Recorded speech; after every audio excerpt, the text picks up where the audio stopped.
Everybody, myself Dharni Sahu. Welcome to Software Solution. So we are going to study about human digestive system. Let's start. Let's understand the word digestion. Digestion is the process of breaking down the complex food particle into simpler form to absorb nutrition, and the breakdown food is then absorbed into the bloodstream through the small intestines, and the nutrition are carried to each cell in the body. Digestion एक ऐसा process है जो complex food particle को simpler form में convert करता है, और जो ब्रेक डाउन फूड है वो न्यूट्रिशन में कन्वर्ट होकर सारे ब्लड में पास आउट होते हैं, एंड वही न्यूट्रिशन को हम एनर्जी के फॉर्म में यूटिलाइज करते हैं। और जैसे समझते हैं, the food which we eat undergoes much processing before the nutrition present in them are utilize to generate energy is called, this process is called digestion. Now let's see the process of nutrition, यानी कि nutrition बनने के पहले क्या क्या process हुई जाती, क्या क्या क्रिया होता है वो पढ़ते हैं। तो ये डाइजेशन के पार्ट होते हैं। पहला है इंजेक्शन यानी ingest, intake of the food, सबसे पहला यानी कि खाना मुंह पे लेना। सेकेंड डाइजेशन, डाइजेशन मीन्स जो इनसॉल्युबल पार्टिकल है उसे सॉल्युबल पार्टिकल में कन्वर्ट करना, सॉल्युबल वाटर मॉलिक्यूल में। जैसे कि माउथ से खाना हम लेते हैं, फिर ईसोफेगस पे जाता है, यहाँ ईसोफेगस पे, फिर स्टमक पे आधा डाइजेशन होता है, और फाइनल डाइजेशन हमारा स्मॉल इंटेस्टाइन में होता है। तो ये होता है डाइजेशन। अब एब्जॉर्प्शन, हमने अब क्या कर लिया, सॉल्युबल पार्टिकल में बदल लिया, लेकिन ऑब्जॉर्प्शन करना है हमें। तो वही जो ब्रेक डाउन फूड होते हैं वो क्या होते हैं, एब्जॉर्प्शन होते हैं, मतलब कि न्यूट्रिशन में कन्वर्ट होते हैं, और वही डिफरेंट पार्ट्स में ब्लड के थ्रू जाता है, जैसे कि हार्ट में, ब्रेन में, आर्म्स में, मसल्स में, ये सारे में। तो ये होता है एब्जॉर्प्शन, जिससे लाइफ प्रोसेस हम परफॉर्म करते हैं। अब आता है एसिमिलेशन, हमने डाइजेशन भी कर लिया, एब्जॉर्प्शन भी कर लिया। अब आता है हमारा एसिमिलेशन। एसिमिलेशन बहुत ही ज़रूरी होता है हमारे बॉडी के लिए, जैसे कि यूज़ करना यानी कि रिपेयर करना, डेवलपमेंट के लिए, ग्रोथ के लिए, और फेस चेंज के लिए, छोटे से बड़े हो जाते हैं उसके लिए, मसल्स के लिए, ये सारा वर्क करता है हमारा एसिमिलेशन। लास्ट पार्ट होता है हमारा इजेक्शन, यानी कि popping out.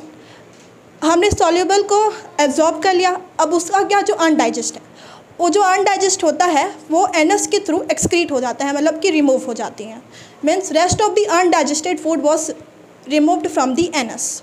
Now let's see the digestive system, यानी कि process of digestive system, parts of the digestive system. तो हमारे पार्ट्स है mouth, saliva, oesophagus, stomach, large intestines, small intestines, anus. Here we can see that all these parts are connected through one another, मतलब कि ये सारे जो part हैं वो एक दूसरे से जुड़ी हुई है, मीन्स एक नली से जुड़ी हुई है।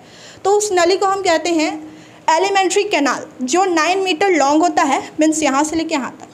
And glands like salivary glands and liver, pancreas, ये सारे ग्लैंड्स को हम बोलते हैं accessory glands. So accessory gland and digestive alimentary canal together form digestive system.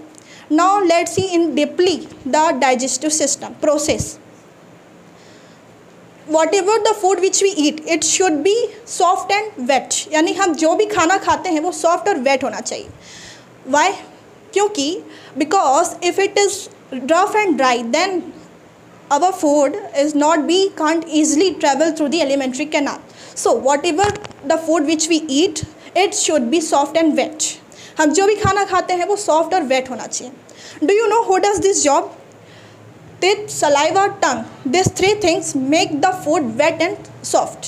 Teeth breaks the food into the small pieces. Saliva make the food wet, and saliva secrete one enzyme called salivary amylases that digest carbohydrate। Means carbohydrate जो है वो क्या होता है, convert होता है simple sugar में। Means हमारे फूड के साथ कार्बोहाइड्रेट, स्टार्च भी आते हैं, तो वो क्या होता है, सलाइवरी एमाइलेसिस के कारण वो है कन्वर्ट होता है सिंपल शुगर में।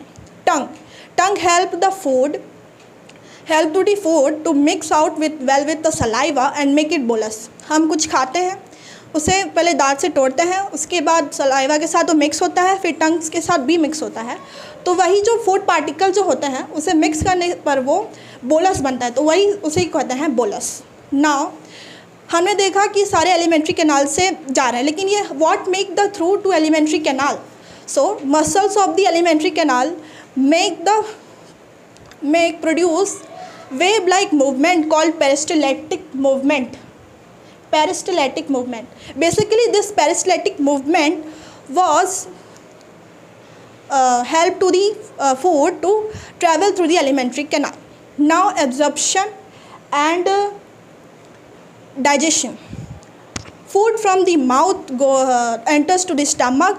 From esophagus, the stomach have the wave-like movement called enters to the expand, and it should be like enters to यानी stomach. मतलब कि हम जो भी खाते हैं पहले वो माउथ से जाता है, फिर ईसोफिगस से, फिर स्टमक में जाते हैं, उसके बाद वो क्या होता है, एक्सपैंड हो जाता है. हमने ऑब्जर्व किया है कि हम जब भी कुछ खाना खाते हैं तो हमारा जो स्टमक होता है वो एक्सपैंड हो जाता है, मतलब कि भारी भारी सी फील होती है. तो वही इस कारण ही होता है क्योंकि हमारे फूड पार्टिकल्स हमारे स्टमक में गए होते हैं.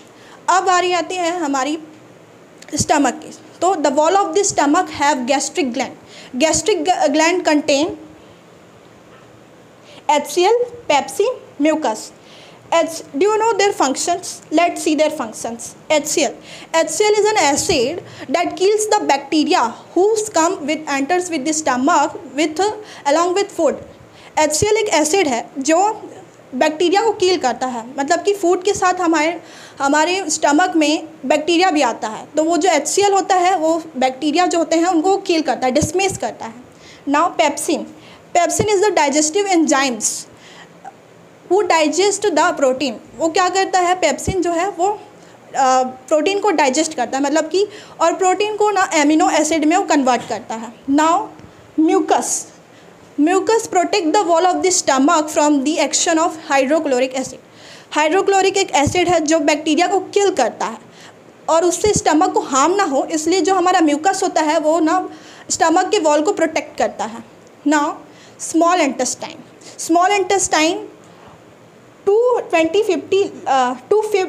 20 फीट लॉन्ग होता है और जो हमारा लार्ज इंटेस्टाइन है वो 5 फीट लॉन्ग होता है. अगर इंटेस्टाइन की बात करें तो कोलाइन करें, कंबाइन करें तो 25 फीट लॉन्ग होता है इंटेस्टाइन. अब बात करते हैं स्मॉल इंटेस्टाइन की. Small intestine is the site of the complete digestion of the food. मतलब कि यहाँ पे कार्बोहाइड्रेट, फैट, प्रोटीन ये सारा डाइजेस्ट हो चुका होता है और यहाँ पे ऑब्जर्व भी हो जाता है, यानी फाइनल डाइजेशन स्मॉल इंटेस्टाइन में पूरा हो जाता है. Now the large intestine. The unabsorbed food is reaches to this large intestine. जो अब हमने इनसॉल्युबल जो सॉल्युबल फूड पार्टिकल था वो सारे हमने लार्ज इंटेस्टाइन से स्मॉल इंटेस्टाइन से हम पूरे एब्जॉर्ब कर चुके होते हैं. लार्ज इंटेस्टाइन में जो अनऑब्जर्व फूड होता है वो आता है, रिसीव होता है. और एक और फंक्शन होता है लार्ज इंटेस्टाइन का कि जितना भी अनऑब्जर्व फूड है उसमें से जितने भी वाटर होते हैं वो कंज्यूम कर लेता है, खींच लेता है. उसके बाद आता है हमारा anus. Last point anus. Rest of the undigested food was removed from the anus. जितना भी अब अनऑब्जर्व फूड के बाद वो क्या बन जाता है, अनडाइजेस्टेड. तो अनडाइजेस्ट फूड क्या होते हैं, सारे जो है वो रिमूव हो जाते हैं, एनस के थ्रू एक्सक्रीट किए जाते हैं. तो ये था हमारा human digestive system. So eat healthy, digest healthy, live healthy. Thank you.